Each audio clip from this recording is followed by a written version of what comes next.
கர்த்தருடைய மகா பரிசுத்த நாமம் மகிமைப்படுவதாக. நெகேமியா 5ஆம் அதிகாரம் 19ஆம் வசனம். என் தேவனே, எனக்கு நன்மை உண்டாக என்னை நினைத்தருளும் என்று நெகேமியா தேவனை பார்த்து கேட்பதாக நாம் வாசிக்கிறோம். இந்த அதிகாரத்திலே கடைசியிலே நெகேமியா தன்னுடைய வம்சத்தை குறித்து சொல்லி கொண்டு வருகிறார். அப்பொழுது நானும் என் சகோதரரும் அதிபதிகள் வாங்குகிற படியை வாங்கி சாப்பிடவில்லை. ஏனென்றால் நான் தேவனுக்கு பயந்ததினாலே இப்படி செய்தேன் என்று சொல்லுகிறார். இப்படிப்பட்ட சூழ்நிலையிலே ஜனங்களிடத்திலே இவர் செய்த செய்கைக்கு தக்க நன்மையை எதிர்பாராதபடி அவர் தேவனை பார்த்து சொல்லுகிறார், என் தேவனே, இந்த ஜனத்துக்காக செய்த எல்லாவற்றின்படியையும் எனக்கு நன்மை உண்டாக என்னை நினைத்தருளும் என்று தேவ சமூகத்திலே அதற்கான நன்மையை பெற்றுக்கொள்வதற்கு காத்திருக்கிறார். நம்முடைய வாழ்க்கையிலும் நாம் அநேக நன்மைகளை மற்றவர்களுக்கு செய்திருக்கலாம். அநேக நேரங்களிலே நாம் விட்டு கொடுத்து வாழ்ந்திருக்கலாம். ஆனால் அதை நினைத்து பார்ப்பதற்கோ நம் பட்சத்தில் நிற்பதற்கோ யாரும் இல்லாமற் போகலாம். ஆனால் நம்மையும் நம்முடைய கிரியைகளையும் அறிந்த தேவன் நமக்கு நன்மை செய்ய அவர் உண்மையுள்ளவராகவே இருக்கிறார். ஆகவேதான் இந்த நெகேமியா தேவனை பார்த்து சொல்லுகிறார், நாமும் நமக்கான நன்மையை தேவ சமூகத்திலிருந்தே பெற்றுக்கொள்வோம். என் தேவனே, எனக்கு நன்மை உண்டாக என்னை நினைத்தருளும் என்று தேவனை பார்த்து நாம் கேட்போம். ஏனென்றால் நாம் எந்தெந்த காரியங்களை எதிர்பார்த்திருக்கிறோமோ அதை நமக்கு தருவதற்கு, நம்மேலே நினைவாய் இருப்பதற்கு நமக்கு ஒரு தேவன் இருக்கிறார், நமக்கு ஒரு தகப்பன் இருக்கிறார். எரேமியா 29ஆம் அதிகாரம் 11ஆம் வசனத்திலே, நீங்கள் எதிர்பார்த்திருக்கும் முடிவை உங்களுக்கு கொடுக்கும்படி நான் உங்கள் பேரில் நினைத்திருக்கிற நினைவுகளை அறிவேன் என்று கர்த்தர் சொல்லுகிறார் என்று வாசிக்கிறோம்.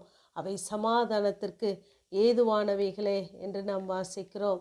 ஆகவே நம்மை நினைத்திருக்கிற தேவன் நாம் எதிர்பார்க்கிற நன்மைகளை நமக்கு கொடுக்கும்படி அவர் காத்திருக்கிறார்.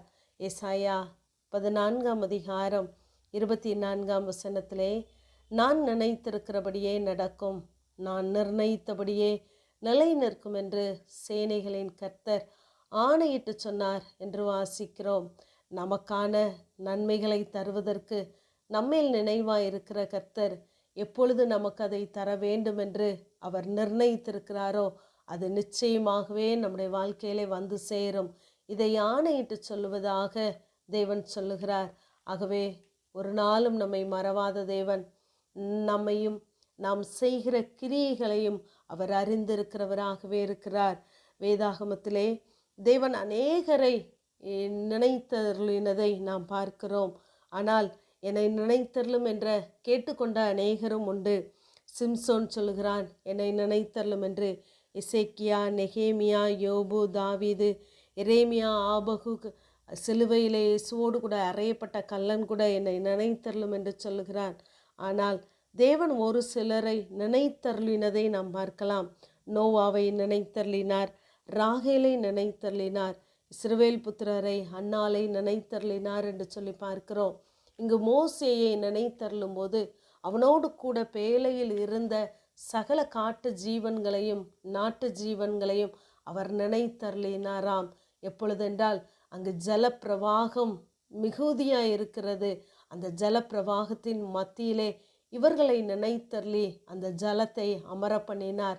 நம்மை சுற்றி இப்படிப்பட்ட பிரச்சனைகள் ஜலப்பிரவாகம் போல பிரவாகித்து கொண்டு இருக்கலாம். ஆனால் அவைகளின் மத்தியிலும் நம்மை நினைத்தருளி அதை அமர செய்வதற்கு தேவன் உண்மையுள்ளவராகவே இருக்கிறார்.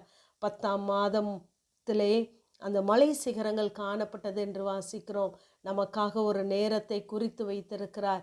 நம்மை நினைத்திருக்கிற தேவன் நமக்கான நன்மைகளை அவர் நினைத்தருளி ஏற்ற காலத்திலே நாம் சுதந்தரிக்கும்படியாக செய்வார். ஆகவே தேவ சமூகத்திலே நாம் அப்படிப்பட்ட நன்மைகளை எதிர்பார்த்து காத்திருப்போம்.